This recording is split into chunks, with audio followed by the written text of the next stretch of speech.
Recently, Nature magazine, which along with Science magazine is among scholars considered to be the world's most prestigious scientific journals, Nature magazine, along with New Scientist magazine, published a startling article.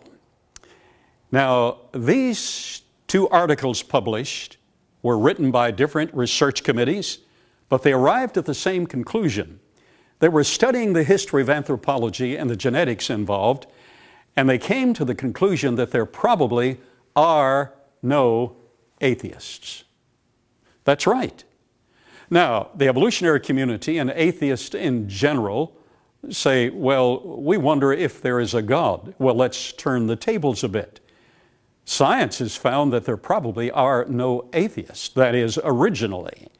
You see, they found and published from two different vantage points that all members of the human race who were sampled, all members of the human race from various climes, various cultures, begin with a knowledge that there is a creator and an assumption that there is.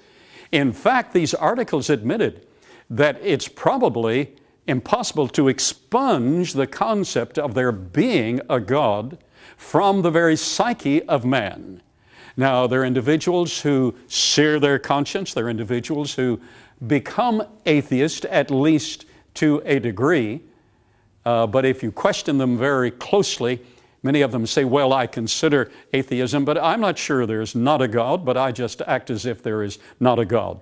In fact, some of the world's leading atheists and evolutionary scholars admitted that they became atheist and became evolutionist not because there was evidence that there was no God, not because there was evidence that evolution was true, but they needed the assumption that there was no God. They needed the assumption that evolution was true in order to justify their sensual mores, their free sex episodes, their lack of strict morality. They wanted to write their own moral code and not have a God imposing His code upon them. Now that's astounding. In my own experience as a child, I did not grow up in a Christian home. I did not grow up in a home where the Bible was read. The name of God was used in cursing periodically, and that's about all I knew about God.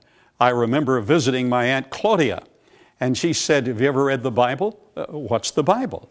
She said, do you know who Jesus is? I said, who's Jesus?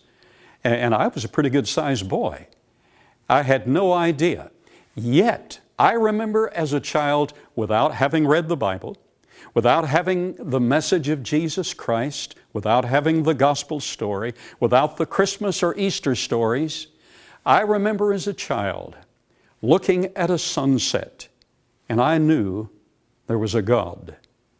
But I also knew simultaneously, innately, that I had no fellowship with Him. I didn't know who He was. And looking at that sunset, I knew I was a sinner. How did I know that?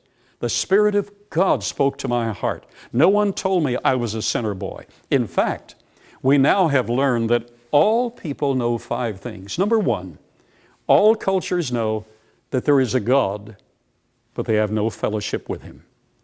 They know there's life after death, but they're not sure where it is. They know that they have sinned, but they have no fellowship from that sin. They know there is a judgment, and they have no hope in it. And they know there is death, and they fear it. All people know this innately. It's genetically programmed into the very structure of mankind. There is a God, but I don't think there are any atheists around.